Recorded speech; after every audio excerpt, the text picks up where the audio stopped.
বিশ্বের কাছে ইরান মানে এক মৌলবাদী রাষ্ট্র যেখানে নারীর জীবন হিজাব আর কঠোর বিধিনিষেধের বেড়াজালে বন্দী। দশকের পর দশক পশ্চিমা গণমাধ্যমগুলো এই ন্যারেটিভই প্রচার করে এসেছে, কিন্তু গেল মার্চ মাস থেকে বিশ্ব দেখছে ভিন্ন সব ইরানি নারীদের।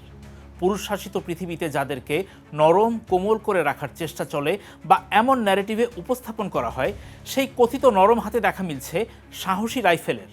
মাতৃভূমির প্রয়োজনে সেই হাত অস্ত্র হাতে লড়তে জানে, সেই হাতের মালিকেরা প্রতিবাদ করতে জানে। অ্যানালাইসিসের আজকের পর্বে আপনাদের সঙ্গে নিয়ে ইরানের সেই তেজি নারীদের বীরত্বের কয়েক ঝলক দেখাতে এসেছি আমি ধ্রুব হাসান।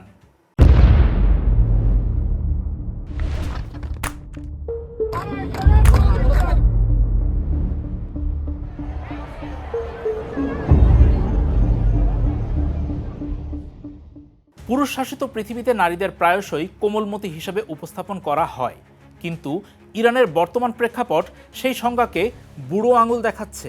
মাতৃভূমির প্রয়োজনে ইরানের নারীরা এখন আর কেবল গৃহিণী নন, তারা এক একজন প্রশিক্ষিত যোদ্ধা।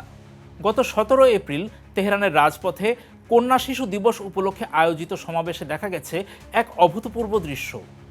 হাজার হাজার নারী ইরানের নিবেদিত প্রাণ কন্যা ব্যানারে সমবেত হয়ে স্লোগান দিয়েছেন যুক্তরাষ্ট্র ও ইসরায়েলের বিরুদ্ধে। এই সমাবেশ প্রমাণ করছে কঠিন দিনগুলোর জন্য মাতৃভূমি ইরান তার নারীদের এভাবেই প্রস্তুত করে রেখেছিল। তেহরানের রাজপথে নারীরা মূলত দেশের প্রয়োজনে নিজেদের শক্তির প্রদর্শনী করেছেন। রাষ্ট্রীয় সংবাদ মাধ্যম প্রেস টিভির প্রতিবেদন অনুযায়ী বিক্ষোভকারী নারীরা কেবল স্লোগান দিয়ে ক্ষান্ত হননি। অনেকের হাতে দেখা গেছে আগ্নেয়াস্ত্র ও ইরানের জাতীয় পতাকা, সেগুলো নিয়ে তারা কুচকাওয়াজ করেছেন। এই সমাবেশের মূল উদ্দেশ্য ছিল আনুগত্যের শপথ। দেশের নতুন নেতৃত্বের প্রতি অবিচল আস্থা ও আনুগত্য প্রকাশ করেছেন তারা। প্রতিরোধের বার্তাও দিয়েছেন। পশ্চিমা শক্তি, বিশেষ করে যুক্তরাষ্ট্র ও ইসরায়েলকে বুঝিয়ে দিয়েছেন ইরানের নারীরা মাতৃভূমি রক্ষায় সম্মুখ সমরে অংশ নিতেও দ্বিধা করবেন না। আসলে আয়াতুল্লাহ খামেনির পরবর্তী ইরানের যে জটিল রাজনৈতিক সমীকরণ, তাই ইরানের নারীদেরকে শান্ত রূপ ছেড়ে বের করে পথে এনেছে। সর্বোচ্চ নেতার প্রয়াণের পর ইরান এক জটিল সন্ধিক্ষণে দাঁড়িয়ে আছে। একদিকে সরকারের সমর্থক সাধারণ মানুষদের আবেগঘন প্রতিবাদ, অন্যদিকে এখনও ভিন্ন মতাবলম্বীদের সক্রিয়তা।